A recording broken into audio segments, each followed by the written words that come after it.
Salutations, chers internautes, chers abonnés. Salutations, chers internautes, chers abonnés de notre chaîne, Le Communicateur Tala TV. Le Communicateur Tala TV est une chaîne qui vous apporte beaucoup de choses, beaucoup de merveilles, beaucoup de formations, beaucoup d'informations et beaucoup de divertissements. Et dans Les Communicateurs Tala TV, vous avez plusieurs émissions qui vous intéressent. Et parmi les émissions, celle-ci que nous appelons par Cœur ouvert. Cœur ouvert, présenté par votre camarade Vital Landou, que je suis. Je suis également le concepteur de la chaîne Le Communicateur Tala TV. Et avec notre émission Cœur ouvert, nous racontons, comme vous l'entendez, cœur ouvert, des problèmes de cœur, des problèmes qui laissent des plaies de non-existence, des problèmes de la vie. Et par là, qu'est-ce que nous faisons? Nous racontons une histoire de la vie, une histoire que nous avons déjà rencontrée quelque part, que nous avons déjà entendue quelque part, et nous venons ici pour vous la partager, pour que vous, à votre tour, puissiez avoir, à partir de l'histoire, un peu de sagesse, un peu d'expérience, puisqu'il se pourra que dans la vie, vous puissiez rencontrer également des problèmes qui ressemblent à des histoires que nous racontons ici. Et là, vous aurez beaucoup plus de sagesse comment affronter les problèmes. Et donc, restez branchés, restez vraiment branchés puisque nous allons vous raconter une très belle histoire aujourd'hui. Une très belle histoire. Une histoire qui va vous émerveiller. Une histoire qui va attirer votre attention. Et donc, restez branchés comme nos différents abonnés. Mais avant de raconter, nous vous suggérons de liker notre vidéo. Nous vous suggérons de vous abonner massivement et de faire abonner également vos amis, vos proches, vos camarades, vos connaissances. Hein? Faites-les abonner. Partagez au maximum cette vidéo sur différentes plateformes de communication, sur les réseaux sociaux. Partagez et invitez les gens à suivre de temps en temps notre chaîne, Le Communicateur Tala TV. N'oubliez pas de laisser un commentaire. Commentez, répondez, puisque nous allons terminer l'histoire en posant une question. Répondez, donnez vos avis, donnez vos points de vue, et nous saurons quoi faire pour ceux qui rencontrent pareils problèmes dans la vie. Eh bien, chers téléspectateurs, chers abonnés, comme j'ai dit, n'oubliez pas, on commence déjà. Il se peut que vous puissiez oublier à la fin. Abonnez-vous. Abonnez-vous. Voilà, je vois que vous vous êtes abonnés. Merci. Merci à vous, merci, vous vous abonnez, merci. Ça c'est bien, regardez un peu à droite, là on a écrit s'abonner. Ok, abonnez-vous, c'est bien, ça se passe comme ça. Maintenant, likez. Likez, vous verrez quelque part une main comme ça si vous êtes nouveau.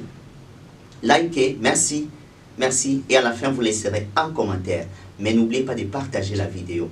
Voilà, chers internautes, nous disons déjà merci à ceux qui ont l'habitude de nous suivre, comme Maître Mercure Toadi, qui connaît bien le projet de cette émission, le projet de cette chaîne.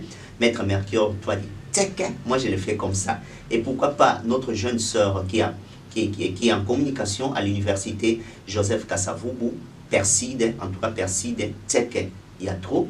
Hein? Et nous vous précisons que nous émettons, nous sommes des plus beaux mois, nous enregistrons nos émissions depuis Boma. Et nous disons merci également depuis l'Angola à Alvin Swana qui nous suit de temps en temps depuis l'Angola. Merci à toi, Alvin Swana. Merci aux étudiants en communication comme Nicole à l'UAC, Nicole Mbouzi, toujours à l'UAC, et donc Mbumba, toujours à l'UAC encore. Merci à Ruth Bila, merci à vous. Merci à tous les membres de notre équipe, Le Communicateur Tala TV, Vital Ngwala, Solange. Merci à vous, merci également à vous aussi. Mettez votre nom en commentaire, appelez-nous, écrivez-nous sur WhatsApp, nous allons vous entendre, nous allons vous lire, pardon. Alors, je disais, nous allons vous raconter une histoire, une très belle histoire. Il y avait une jeune dame au nom de Lilia. Lilia était âgée de 18 ans. Lilia avait son ami, je ne parle pas de son petit ami, avait son ami au nom de Rico. avait son ami au nom de Rico. Alors, Lilia entretenait de bonnes relations avec Rico, des relations qui étaient saines. Ce n'étaient pas des relations amoureuses, comme nous pouvons les comprendre. C'était des relations saines.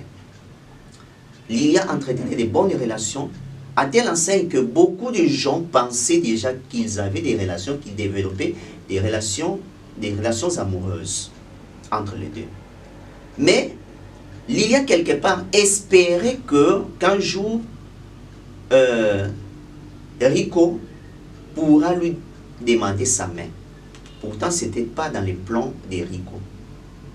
Après quelque temps, Rico va se taper une fiancée au nom d'Elena.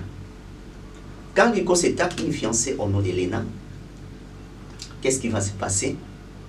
Rico, finalement, Lilia finalement va être jalouse. Et Lilia va développer une haute jalousie.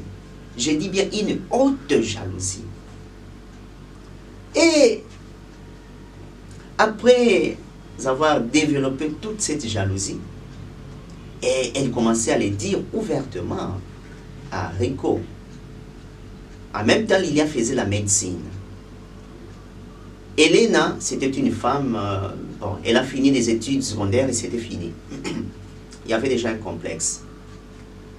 Et après, Elena ne connaissait pas Lilia et tout ce qui se passait, elle ne connaissait pas. Et après un moment, Elena va subir une intervention chirurgicale.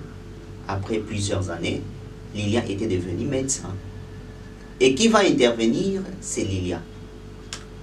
Lilia s'était déjà éloignée en ce moment de Rico. Toute l'histoire était oubliée. Pourtant, Lilia avait gardé rancune. Arrivée dans la salle d'op, elle a coupé les trompes d'Elena, sans que celle-ci ne le sache. Et après, l'opération était bien passée. Elena va se marier, va faire le mariage avec Rico. 5 ans de mariage, pas d'enfant. Finalement, Rico commençait à recevoir des pressions auprès de sa famille. Vous comprenez, nous sommes africains. En Afrique, quelque part, le mariage, il faut aussi avoir les enfants. Et comme il n'y avait pas d'enfants, il a reçu une forte pression, jusqu'à ce que Rico ne savait plus quoi faire. Et en même temps, Lilia va encore manigancer une histoire parce qu'il avait un ami médecin, donc un médecin homme. Il avait un ami médecin et il va manigancer disant que cet ami, il a payé cet ami-là, qui va dire à Rico que si ta femme ne conçoit pas jusqu'aujourd'hui parce qu'elle a mené une mauvaise vie avant. Voilà ce qui va décourager Rico jusqu'à décider de rompre la relation et entamer même les procès de divorce avec Elena. Elena quitte la maison de Rico. Elena va connaître une vie difficile, très difficile. Mais quelque part, toujours dans la société, il y avait une autre dame au nom de Princesse qui, mariée, avec son mari, ils avaient développé une vie fortunée. Ils avaient l'argent et le mari était un héritier. Alors, Princesse, le mari, je vais dire au nom de Sam, voulait avoir un enfant, puisque sa famille lui faisait pression. Il fallait un fils qui devra hériter la richesse, parce que la richesse là que Sam avait était héréditaire. Mais Princesse, habituée à une vie luxueuse, ne voulait pas porter une grossesse, ne voulait pas tomber enceinte. Et ça fait problème dans cette famille. Jusqu'à ce que Princesse trouve un moyen, avec la modernité aujourd'hui, elle va rencontrer de manière disons, spontané, c'est un hasard, elle rencontre Elena, qui avait un problème, qui avait des problèmes d'enfant. Bon, elle, princesse, ne savait pas qu'Hélène avait des problèmes d'enfant. Mais quand elle rencontre Elena, Hélène avait des problèmes, sa mère était malade. Il a fallu une intervention chirurgicale, mais elle n'avait pas d'argent, elle n'était plus mariée, elle n'avait plus de relations. Elle ne vivait qu'avec sa mère. Et finalement, princesse va proposer à Elena d'être une mère porteuse, c'est-à-dire qu'on fasse l'insémination artificielle, que Elena porte la grossesse des princesses. Finalement, qu'est-ce qui va se passer? Elena refuse, puisque c'est référente également à la Bible. Non, ça ne peut pas se faire. Elle refuse. Elle a refusé catégoriquement. Après plusieurs sollicitations, parce que Elena, la dame, priait beaucoup. Mais après plusieurs sollicitations, finalement, voyant que sa mère était mourante, il a fallu une somme colossale pour que la maman soit intervenue. Et elle n'avait aucune aide. Fallait-il voir sa maman mourir? Fallait-il? Finalement, Elena va céder. Elena va accepter l'offre des princesses. Et finalement, l'insémination sera faite. Elena porte la grossesse. Ah, vous comprenez, hein? Lorsque Lilia verra Hélène avec la grossesse, qu'est-ce qui va se passer? Hélène apporte la grossesse et après princesse va informer Sam. Sam qui était très énervé parce que c'est princesse qui a conçu, mais on fait ce qu'on a fait là avec la science et tout ça. Et la grossesse est entrée chez Hélène. Qu'est-ce qui va se passer après? Et Hélène va vivre là-bas. Et Sam va être très attentionné à Hélène. Très attentionné, puisque protégeant la grossesse. Et princesse qui est toujours partie, toujours absente de la maison. Et après, les gens vont remarquer, parfois Hélène est un peu soucieuse, Sam va jouer avec elle au jeu des cartes. Aux plusieurs jeux de la maison. Peut-être qu'elle veut se tenir debout, Sam doit la toucher. Mais Sam ne fait pas cela intentionnellement. Il fait ça juste pour protéger l'enfant. Et après, comme on dit toujours, les gens du quartier. Les gens du quartier, oh les gens du quartier. Les gens du quartier vont dire, princesse, ne connaissant pas ce qui se passe, attention, toi attention là, toi attention là, attention avec cette dame là. Il y a quelque chose qui ne va pas avec ton mari. C'est comme ça que, du coup, princesse va se réveiller de son sommeil. Elle va commencer à être attentionnée. Et effectivement, elle remarque que Sam avait beaucoup d'affection envers Hélène. Mais en fait, ce n'était pas l'affection envers Hélène. Cette affection, c'était pour protéger l'enfant. On nous dit souvent que nous, les hommes, quand nos femmes sont enceintes, on doit être beaucoup plus affectifs. On doit choyer des dames. C'est ça, les dames, vous aimez ça, n'est-ce pas? Commentez, mettez les commentaires. Vous aimez ça, n'est-ce pas? Alors, on doit vous choyer. Et mais c'est ce que Sam faisait parce qu'il y avait un enfant. Il fallait communiquer l'affection à cet enfant. Après, princesse dit non, ça ne peut pas être comme ça. Et princesse commençait à trouver que Hélène a été devenue un danger pour elle. Et après cela, finalement, princesse va demander le départ d'Hélène. Et Sam refuse. Princesse dit alors, on doit avorter. Puisque l'enfant devient un danger pour son couple. Hélène a entendu cela, avorter, ça ne peut pas exister. Hélène a refusé d'avorter. Finalement, ça fait un problème. Princesse dit, il faut avorter. Hélène a dit, non, on n'avorte pas. Et Hélène a fui la maison. Princesse a cherché des bandits pour finalement éliminer Hélène. Hélène a refusé. Hélène a fui. On l'a cherché par tous les moyens, toutes les manières, jusqu'à l'ensorceler. Et Hélène a attrapé ce qu'on appelle par Mbasu. En français, on appelle ça ulcère. Mbasu Kindoki. Mais sous les Mbasu, avec sa grossesse, elle protégeait l'enfant. Elle fouillait seulement pour que cet enfant garde la vie.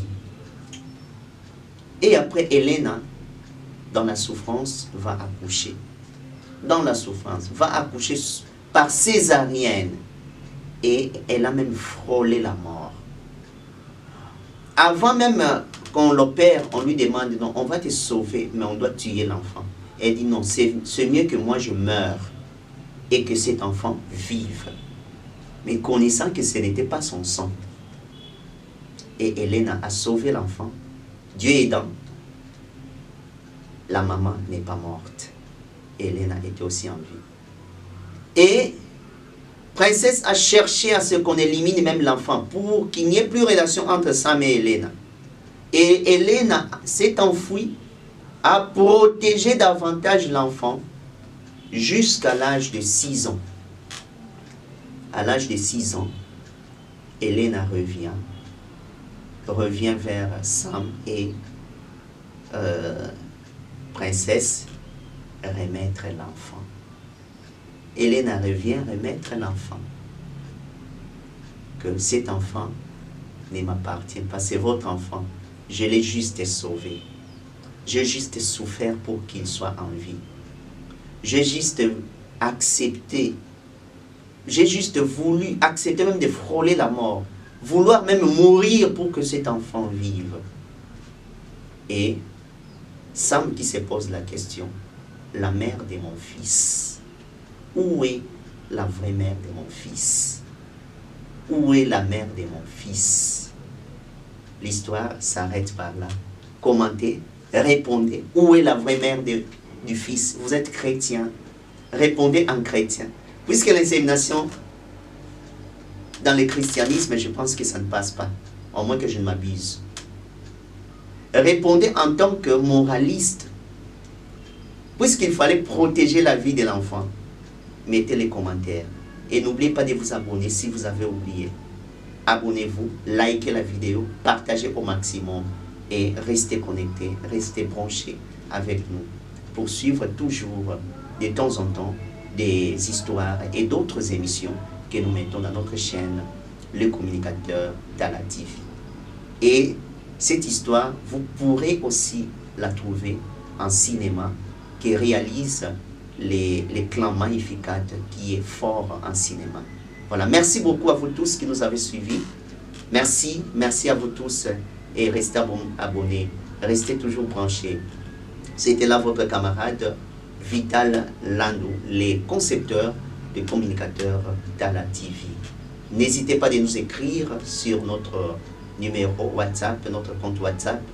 N'hésitez pas de faire un commentaire. N'hésitez pas de nous contacter pour tel ou tel autre besoin de communication, modération, ainsi de suite, couverture des mariages, composition des chansons, des mariages, des baptêmes, ainsi de suite. Nous sommes là pour vous. Merci à vous et à plus.